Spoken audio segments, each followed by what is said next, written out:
전북특별자치도는 올해 5월 20일부터 지난 8일까지 도내 온열질 환자 수가 131명을 기록했다고 밝혔습니다. 파리올림픽 사격 10m 공기권총에서 은메달을 딴 김혜지 선수가 임실군청에서 기자회견 중 쓰러졌습니다. 임실군에 따르면 현장에서 10분 만에 회복된 김 선수는 119 구급대에 의해 병원으로 옮겨졌으며 과로로 쓰러진 것으로 알려졌습니다.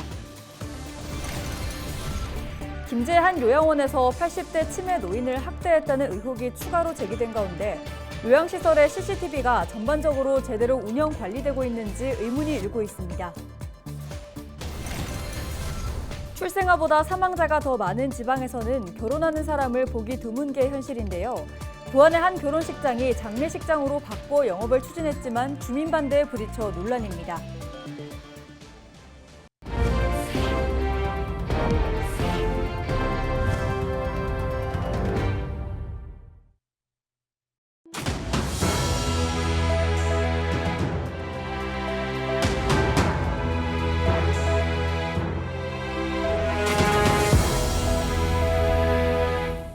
시청자 여러분 안녕하십니까? 헬로티비 전북뉴스입니다. 전북특별자치도는 올해 5월 20일부터 지난 8일까지 도내 온열질 환자 수가 131명을 기록했다고 밝혔습니다. 지역별로 보면 군산에서 28명이 나와 가장 많았고 전주 21명, 정읍과 완주가 각 12명, 남원 11명 등 순이었습니다. 폭염으로 인한 가축 피해는 닭 6만 8천여 마리, 돼지 4,900여 마리 등 모두 7만 4천여 마리로 집계됐습니다. 온열질환으로 인한 사망자는 1명입니다. 파리올림픽 사격 10m 공기권총에서 은메달을 딴 임실군청 소속 김혜지 선수가 기자회견 중 쓰러졌습니다. 전북소방본부에 따르면 9일 오전 11시쯤 김혜지 선수가 임실 전북종합사격장에서 기자회견을 하다 쓰러져 병원으로 이송됐습니다.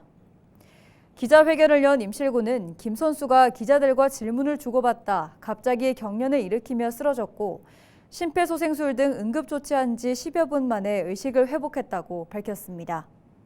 그러면서 검사 결과 별다른 이상은 없다며 김 선수가 과로로 쓰러진 것으로 보인다고 전했습니다. 치매에 걸린 노인을 학대한 혐의로 김제한 요양원 종사자들이 검찰에 넘겨졌다는 소식, 전북방송이 최근 단독으로 전해드렸습니다. 피해자 가족 측은 학대 의혹을 추가로 제기하며 수사기관에 이의를 제기한 상황입니다. 그런데 혐의 입증에 결정적인 단서가 될 수도 있는 요양시설의 CCTV가 과연 전반적으로 제대로 운영 또 관리되고 있는지 의문이 제기되는데요. 정명기 기자가 취재했습니다. 취재진이 입수한 김제의 한 요양원 CCTV 화면입니다. 지난 2월 6일 저녁 8시대로 보입니다. 항의 진단서에 2월 5일로 이렇게 잡혀 있어요. 추정이. 근데 CCTV는 2월 6일부터 있는 거예요. 한 할머니가 나타나더니 복도에 놓인 의자에 걸터 앉습니다. 그러다 직원에게 다가가 20여 초간 무슨 이야기를 나누던 그때 또 다른 직원이 가져온 휠체어에 서 있던 할머니를 앉힙니다. 이어 몸을 무언가로 묶고 움직일 수 없게 하려 하자 할머니가 못마땅한 듯 뿌리칩니다. 며칠 뒤 퇴소한 이 80대 치매 노인 몸 곳곳에서는 멍자국이 발견됐고 학대를 의심한 아들 부부는 수사기관에 고소장을 냈습니다. 때리고 꼬집고 하는 부분들이 중간중간 한 번에 이루어졌다고 생각하지는 않거든요. 습관이니까 휠체어에 묶는다는 거는 저녁에 의례적으로 지금 계속 그래왔다는 거고. 하지만 요양원 측은 해당 노인이 목욕이나 옷 입는 걸 거부하고 과격한 행동이나 배회 등도 심했다고 주장했습니다. 그러면서 노인을 입소시켰던 보호자 동의를 받아 노끈이 아닌 안전벨트를 채웠다는 취지로 해명했습니다. 그런데 실내 등을 껐다 치더라도 물체를 식별하기 어려울 정도로 화질이 좋지 않습니다. 우리 거는 밤에도 엄청 깨끗하게 보여. 화질은 진짜 영 아니야. 정부는 지난해부터 입소자는 물론 종사자도 보호하고 안전사고 예방 등을 위해 장기 요양시설 CCTV 설치를 의무화했습니다. 세부 지침도 내놓았는데 130만 화소 이상 고화질로 녹화된 영상을 60일 이상 보관하도록 했습니다. 하지만 학대를 의심하는 아들 부부는 요양원 측이 관리 의무를 소홀히 한 것은 아닌지 의심하고 있습니다. CCTV를 이제 딱 보니까 8시 저장 그것밖에 안 되는 거야. 자기는 돈이 없어갖고 아직까지도 그 CCTV를 못 얻었다고. 해당 요양원과 관련해 접수된 신고 건만 조사했다는 관할 노인보호 전문기관은 일부 CCTV만 들여다봤고 그 결과 이 사건과 별개로 판정난 성적 학대건에 대해 김재 씨는 개선 명령을 내리는 데 그쳤습니다. 근데 이제 화소는 이제 저희가 몰랐고 그 2개월 지금 의무로 보관하셔야 한다 이제 그런 거 하면 조사도 하면서 저희가 이제 전체 시설들을 다니면서 그런 확인들을 하죠. 앞서 노인의 머리를 때리는 등 학대 정황을 포착한 경찰은 요양보호사 등 종사자 2명을 노인복지법 위반 혐의로 검찰에 송치했습니다. 하지만 요양원 원장의 경우 학대 등이 발생하지 않도록 직원에 대한 상당한 주의와 감독을 했다고 판단해 혐의 없음으로 결론 내렸습니다. 헬로티비 뉴스 정명기입니다.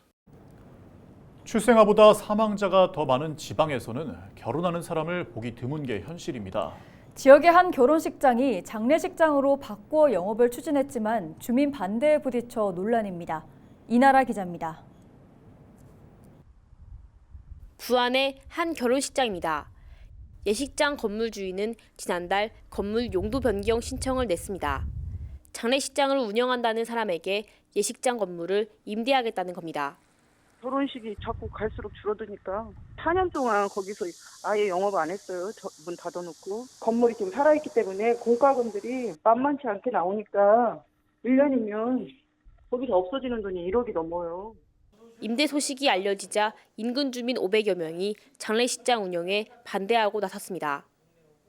장례식장 예정지 인근에 문화예술회관과 학교, 주거시설 등이 있어 직간접적인 피해가 우려되기 때문입니다. 또 이미 지역에 장례식장이 4곳이나 있다며 읍내까지 장례식장이 들어올 필요가 없다고 주장합니다. 첫째는 시민권에 온다는 얘기고 군 여러 가지 행사를 할 수 있는 자리에 옆에서 장이 있다라고 하면은 그건 있을 수가 없다. 부안군은 결혼식장에서 장례식장으로 건물 용도를 변경하는 것이 건축법상 문제는 없다고 말합니다. 하지만 여러 명의 민원이 들어온 이상 민원인들의 의견을 반영할지 회의를 열어 결정해야 한다고 덧붙였습니다. 부안군은 장례식장을 반대하는 주민 의견을 받아들여 결혼식장 건물 용도 변경을 허가하지 않기로 했습니다. 다수인 민원 같은 경우는 민원 처리에 관한 법률에 따라서 저희가 민원조정위원회 심의를 거치게 돼 있어요. 그래서 이제 저희가 민원조정위원회를 열어서 심의를 받았습니다. 민원 내신 분들의 의견이 인용이 됐고 불허가 처분을 할 예정입니다. 다만 부안군은 건물주가 용도 변경 불허 결정에 반해 소송을 제기하면 대응할 방침입니다. 헬로티비 뉴스 이나라입니다. 임병숙 전북경찰청장이 임기 1년여를 앞두고 명예퇴직했습니다. 임 청장은 지난해 10월 치안감으로 승진하면서 35대 전북경찰청장으로 임명됐습니다. 임 청장은 임 청장의 정년은 내년 12월이지만 개인 사유로 명예퇴직을 신청한 것으로 알려졌습니다. 임 청장은 지난 8일 퇴임식을 하고 37년간의 공직 생활을 마무리했습니다. 후임 청장 임명 전까지 직무대행은 전북경찰청 김영근 공공안전부장이 수행하게 됩니다. 전북특별자치도 소방본부가 주유소와 같은 위험시설에 금연구역 표지를 무료로 배부합니다. 전북특별자치도 소방본부는 주유소 등 위험시설에서 흡연을 하면 제재를 강화하는 내용의 위험물 안전관리법 개정으로 금연구역 표지를 제작해 해당 시설 측에 무료로 배부할 예정이라고 밝혔습니다. 주유소 등 위험물 제조소 사업장에 금연구역을 알리는 표지를 설치하지 않을 경우 500만 원 이하의 과태료가 부과될 수 있습니다. 또한 이런 장소에서 담배를 피우다 적발될 경우 최대 500만 원의 과태료를 물게 됩니다.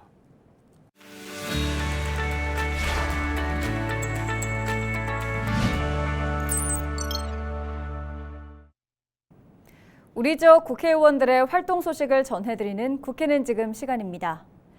군산 김제 부안을 지역구로 둔 이원택 의원이 간사로 있는 국회 농림축산식품해양수산위원회 소속 민주당 의원들이 지난달 30일 한국쌀전업농 중앙연합회와 간담회를 열었습니다. 간담회에선 정부의 쌀값 안정화와 벼수매가 인상을 위한 대책, 공익직불금 증액, 40, 50대 농업인 농지 지원 등이 논의됐는데요. 이날 이원택 농해수위 간사는 수학기 쌀값 대폭락은 필연적이라며 간담회를 통해 청취한 의견을 바탕으로 쌀값 안정을 위한 대응에 최선을 다하겠다고 전했습니다. 정읍 고창지역구 윤준병 의원이 양식장과 같은 수산물 생산시설의 농지 전용 허가 신고로 발생했던 폐해를 줄이기 위해 농지법 개정안을 대표 발의했습니다. 개정안은 농지에 설치하는 수산물 생산시설이 대통령령으로 정한 용도로 사용할 경우엔 농지 전용 절차를 거치지 않도록 하는 내용이 담겨 있는데요. 윤준병 의원은 현행 농지법은 양식어업인이 농지보전 부담금을 납부해야 하고 사용기간도 최대 12년까지로 제한적이라며 제도 개선이 필요하다고 봤습니다. 지금까지 우리 지역 국회의원들의 활동 소식을 전해드리는 국회는 지금이었습니다.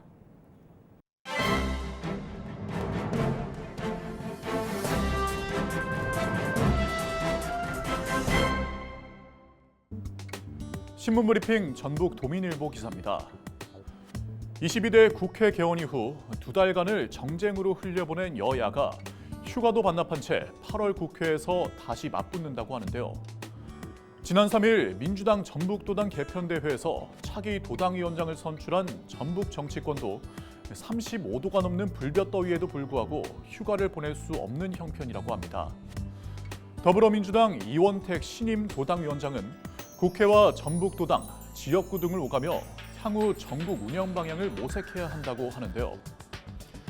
이 위원장은 당장 차기 지방선거, 대선 승리를 위한 전북 정치의 틀을 새로 짜야 하는 숙제를 떠안고 있다고 합니다. 지난 20대 대통령 선거에서 윤석열 대통령과 더불어민주당 이재명 전 대표의 승부는 0.73%포인트 차이였는데요. 투표율과 민주당 후보에 대한 지지 강도에 따라 차기 대선의 승패가 결정될 수도 있는 수치라고 합니다. 더불어민주당 전북도당의 당직 인선과 정치권 통합, 또 국회의원과 자치단체장, 시도의원 등 지방 정치권 관계 설정 문제가 관심사로 떠오르고 있다고 신문은 전했습니다. 지금까지 신문브리핑이었습니다.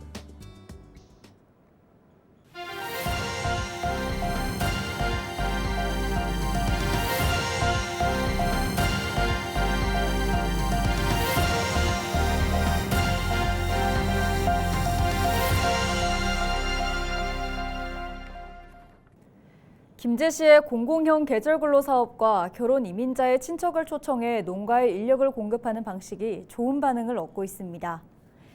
또 외국인 근로자들이 인권 침해를 받지 않도록 수시 모니터링한 결과 이탈률도 0%로 낮췄습니다. 김제시는 지난 5월부터 베트남 근로자 40명이 영농 현장에 투입돼 약 석 달 동안 누적 2,040여 명분의 일손을 도운 것으로 추산했습니다. 김제시 관계자의 설명 직접 들어보시죠. 올해 도입된 공공형 계절근로는 단기 인력이 필요한 소규모 농가에 큰 호응을 얻고 있어서 규모를 더 확대하고 다양한 인력 수급 정책을 추진할 계획입니다. 동김제농협의 경우 농림축산식품부의 농촌인력중개센터 사업에 4년 연속 선정되면서 농가에 내국인 근로인력을 적기에 공급하고 있다고 김제시는 전했습니다. 새만금 사업으로 폐쇄된 부안군 6개 어항을 대체하기 위해 조성된 가력 선착장이 해양수산부 국가어항 신규 지정 예비 대상항으로 선정됐습니다. 이에 따라 수용할 수 있는 어선이 적다는 문제가 제기됐던 가력 선착장에 어항 시설이 확충돼 어민들의 불편이 해소될 것으로 기대됩니다. 부안군 가력 선착장이 국가어항 예비 대상항으로 선정되어 해양수산 분야의 비약적인 발전이 기대됩니다.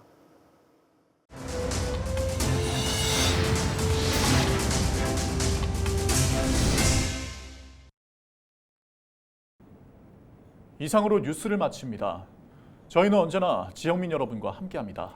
시청해주신 여러분 고맙습니다.